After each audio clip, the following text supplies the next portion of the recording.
Hello and welcome again to Readings from the Pavilion End with Bill Rickier and again Colin.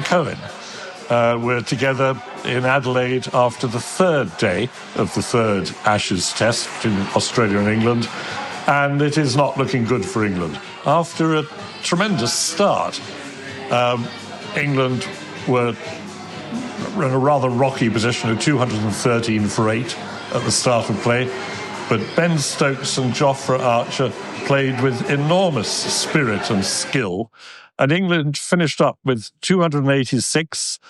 Australia came in for 20 minutes batting, and Josh Weatherald was dismissed just before lunch.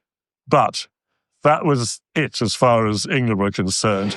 This has been a day of triumph for the South Australian batsman Travis Head, who of course won the first test with a sensational innings at Perth. He is 146 not out. His fellow South Australian, Alex Carey, who got a century in the first innings, is not out with him. They are now 356 ahead of England. The record successful run chase in Adelaide is 305. So history tells us where we're going. Your assessment, Colin? Well, I couldn't join you yesterday. I listened to what you said, and obviously no one else listened to you. The England team did not listen to you. It's inevitable. It just depends how long Australia are going to bat tomorrow. Tomorrow, the weather's again going to be good. Today's weather was absolutely perfect.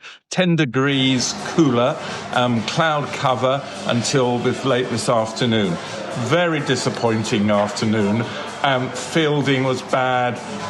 The BBC commentators called it shambolic. I think they were being somewhat kind. Again, they just batted so well this afternoon, and the bowling was inept. We had Joe Root and Jacks sharing one end. The bowling by England was really, really pedestrian, and Australia just was so professional, turned up and put a huge score on the board. So it's inevitable. The outcome is inevitable. As to when will Australia take their foot off the accelerator, I doubt it. But not a great day for English cricket, I'm afraid. Very disappointed. The only good thing I'm happy about was what a wonderful ground. 3 days at the Adelaide Oval. I enjoyed every minute of it. Well, I would agree with you there. As you know, this is my fourth test here. I think this is the greatest ground in the world after Lord's. But going back to, the fact of the matter is, as I tried to say yesterday, in England can compete with Australia. In Australia, it's just a different matter.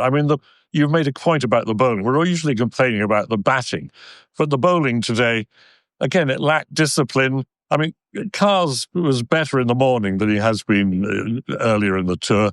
But of course, England's most potent weapons are Archer and Stokes.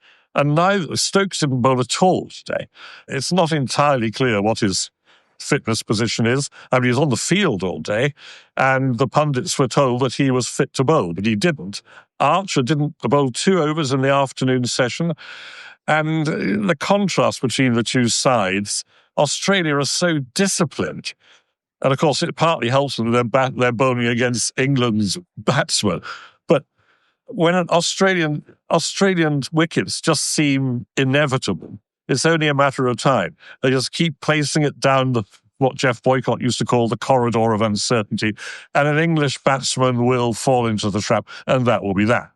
With England, when England are bowling, even though they are capable of taking wicket-taking deliveries, the wicket always comes as a surprise. It doesn't seem like an inevitable part of what is going on. And then Australia have to regroup, but they do regroup. And so their partnerships are always built.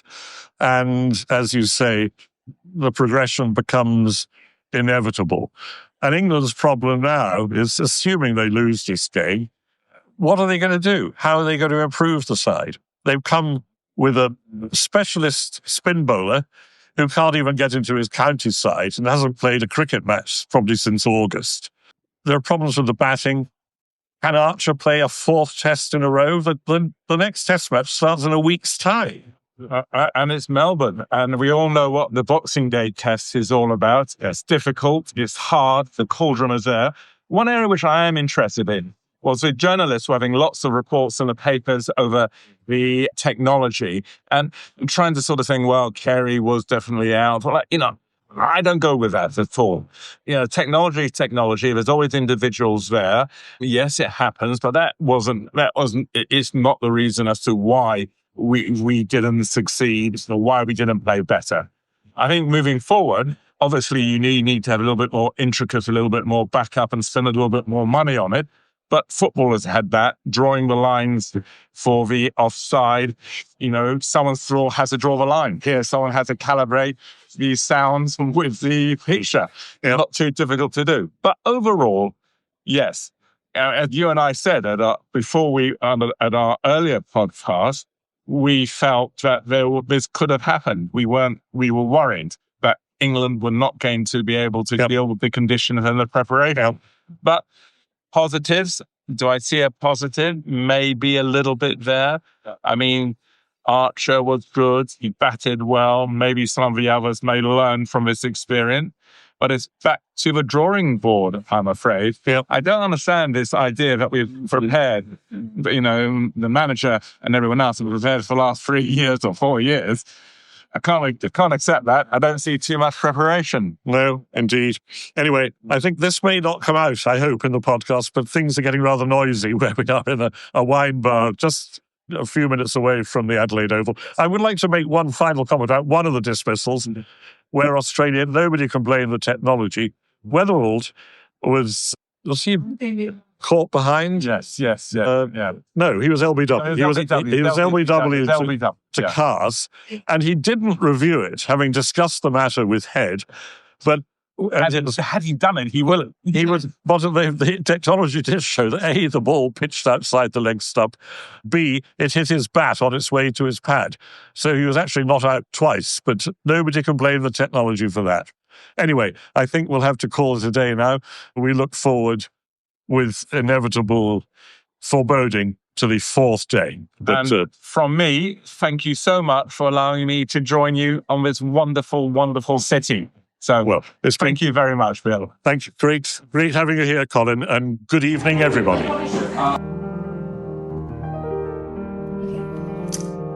Well, I hope you enjoyed that. Please subscribe, and you can do that by looking at the website where you found this. Recommend to your friends, and I'm more than happy to take requests. Thank you.